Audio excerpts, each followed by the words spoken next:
Welcome to Reality of Wrestling, ladies and gentlemen, episode 135. As always, you will find the description with the link for this episode of Reality of Wrestling. Only problem I had with this show was that the women were not really spotlighted or even shown. It was only the men. Now, that's understandable. You only got about an hour show. It looks like it's about 1 hour long. So you can't fit everyone in. That's understandable. And with the production problem of not showing the names with the competitors, I wish that Booker T and Sharmell will get someone to do that. These people need to be seen. Just announcing the names is not enough.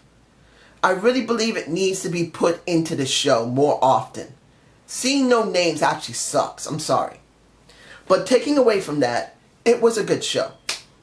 The thing I thought was pretty good was the final match of the night, which was Snow, who is the current reigning Raw World Heavyweight Champion. Now, they did have a little segment of him as an artist. I found this segment to be actually quite good. It is low quality, but this is an indie show. But I felt the quality was taken away by the substance. The substance of the promo segment was actually better than the quality of the promo segment, which I felt was easily comparable to TNA. They gave us something extra that WWE never does. They never let someone be highly artistic. And they always do it in the ring, and then they do it really cheesy and garbage. In this respect, the guy, even if he's not the artist, whoever did the drawing was pretty good. But how they put the pictures in relations with the video and how he became champ was actually pretty good. JJ Blake had a moment, which was alright. The one who had the weakest segment was Gino. Now, I understand he's in his early 20s or late teens. I just don't feel like he's there yet. When I saw his segment, when he had a picture of Marilyn Monroe, I just felt like it was weak. He is so... His personality is just not there, ladies and gentlemen. If anyone's seen him before for the last couple of years because he had a 2-year run of not getting pinned or submitted, I understand probably his ring work is okay to you. But what makes a good wrestler is not just his ring work, it's his appearance as well as his promo segments. And to me, his promo segments is his weakest attribute. It just is. His appearance is fine. His ring work, when it came to the match itself, was so-so. I mean, he's still young. His body's still developing. I just feel like he needs more work. He's like Carlito when he was first starting out. Not really muscled out like he is now. He's a cock diesel man. And he looks really good in the ring because he's had time to refine his work. But Gino is just not there. But when you look at Snow and you look at JJ Blake, who's from JJ of the Good Times, I'm glad finally he showed that in his promo segment because I just felt like there was something going on with that hat and I just didn't get it. But that he acts like JJ from Good Times. If you've never seen Good Times, ladies and gentlemen, go check it on YouTube. Look for Good Times. It was never my favorite show, even though Janet Jackson was in it and I was very much in love with her when she was young. I'm not in love with her now because she just looks totally different. But you get my point. He's from Good Times, and he actually makes it work for me personally. I felt that if anybody had to win it other than Evan Snow, it could have been JJ Blake. I just feel like Gino really didn't keep the title because he's just not there. He got a little taste of it on purpose to let people get exposed to him. But I just felt like it wasn't really that good. Now, the TV champion, Greg Andrews, I'm pronouncing his name wrong. I'm sorry, ladies and gentlemen. Because we don't see his name, I can't pronounce his name properly. But he had a promo segment which was actually very good, showing his determination and his obsession with the television title. I felt it was very good. Now, the person that's supposedly going up against him is Rob Batter, I think that's his name. Rob Batter. But the promo segment wasn't that good. Worrying about being seen doing yoga? Come on. That's like with, what is his name? What is the guy's name again? Jason. Jason can talk. I like him. But the way they're doing his character, I don't like. Jason cares more about his name being pronounced properly than him being in the ring.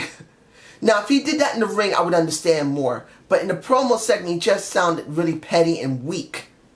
Now, maybe it's because I still haven't seen enough of him. This is still an early days for me in this promotion. Maybe I'll get more into him when I see more promo segments from him. But this is what we got. And the Cool, who was part of that steel cage match with Team Death Bear, I'm sorry. The Cool had that segment. Team Death Bear have not been seen yet, since one of the guys actually might have been hurt. The only person that was there is Andrew Jackson. For both their segments, for The Cool and Andrew Jackson, I like them both. Admittedly, Andrew Jackson's segment was way better. It makes me wonder, who is he talking about? Who is the guy that he's loosening up his tie that he's ready to kick the ass of? I'm wondering who that is. Now, the final thing that two more things left. La Familia had their segment. Now, it seems that I'm not even going to try to pronounce the guys' names. I don't even remember. But the Extreme Luchador match last week, they added on top of it, having a backstage segment this week. And the members of La Familia were talking to one another. I really did enjoy it. There was a lot of emotion behind it because the other two guys want to kick the ass of the mask guy. About to say the fat mask guy. I'm sorry. When it comes to luchadors, I believe there should be a little more better cut. And I'm not asking to be total cock diesel or a big muscle guy. But when you see a luchador at that, having a big pot belly like he was, I just felt like he needs to get in better shape. That's just me. But the La Familia actually had a very good segment. I felt it was the best segment of the night because they showed how upset they are. They showed the guy, who I can't remember his name, how he went through that match and he says, it's done. Leave it. I want to move on and do something else, or I want to move on because I need to think. I know that kind of sounds a little weird, but since I don't know how the feud was before this final match, I don't know his full mentality. But my guess is he wants to move away from that because it's over. The feud is done and he wants to move on to something else, and the others will not. And I have a feeling that he's going to break away from the two members of La Familia that is considered his family. The final thing we're going to talk about is John Studd. When I first saw Reality of Wrestling, I saw John Studd, Big John Studd's son, and I thought, damn, he has a nice presence from him. He's not just a big guy, he has a pretty good presence. The only thing I feel is that he might be a little gentle, and he's going against character, because he seems like a gentle person, especially after the match was over and he was getting a mic, because he seemed a little too soft. Maybe it's because he wanted to give a little softness, but I just felt like in actuality he's more gentle than he really seems. But when it comes to the match, three guys, one after the other after the other. I love this match for several reasons. One, you had three guys coming one after another. WWE didn't do that. TNA has not done it. So when it comes to Reality of Wrestling, I say big props to them. Two, they didn't make those guys leave the ring after they got their asses handed to them. They let them stay in the ring and just lay there, which even adds more onto the layers of John Studd and how dangerous he is. And third and final, once he nailed all three of them, he had his promo segment saying that, I'm done with this. I've gone through one, I've gone through three, now I'm going to go through 5 times. 5 times. And can you dig that sucker? Name Booker T. This I actually enjoyed, but there was one problem. I would have liked to see something from Booker T. Some type of segment at the end of the show. I didn't see that. Or something after he does that announcement. Or maybe some backstage segment would have actually added on to that. Maybe he walked past Booker T's office. Maybe Booker T saw the match and got angry and then walked away from the television. Something could have been added to John Studd to make him more special, because it's rare to see an indies promotion promote a big guy. They always go for small to medium-sized guys. And reality wrestling has one of the biggest guys you can see. And I actually enjoy that. How they're going to promote him next week, I don't know. But this was a good show. Seeing the World Heavyweight Championship defended was okay. And the only problem I generally have is that you don't see the names of any of the wrestlers, and the diamonds were not shown. The women were not shown, and I would like to see something from Jada again. Maybe a match for her. But this is just my point of view. You guys tell me below, and I hope you enjoyed this Reality Wrestling episode 135. Tell me what you think. And I will be getting my TNA review next day, I believe. I'm probably not going to my doctor Thursday. I'm not sure because he might not be there. Have to call in first. If he is there, you're going to have to wait until Saturday.